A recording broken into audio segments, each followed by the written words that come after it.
Il-qorti laqat mandat ta' inibizzjoni temporanju li sar mill-Ministeru għall-Anzjanità Attiva u wafqet direttiva tal-Union tal-Infermiera u l-Qwiebel l-MUMN biex l-infermieri jirrifjutaw id-dħul ta' pazjenti ġodda fl-Isptar San Vincenz de Paul. Din id-direttiva ħarġet mill-MUMN f'Awwissu li għadda.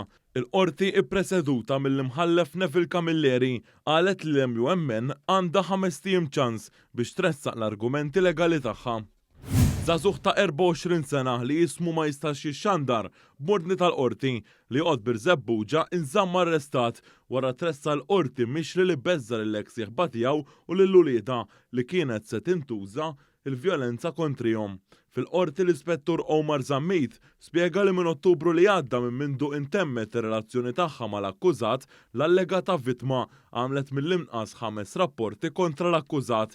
Spjega li l-aħħar rapport kien dwar allegat theddid li kien se jkisser il-bib tad-dar tal-eks sieħba u li fuq allegatament kellu turnavit. L-avukati difensuri tal-imputat talbu li jingħata il-ħelsi mill-arrest, iżda il-prosekuzzjoni oġġezzjonat.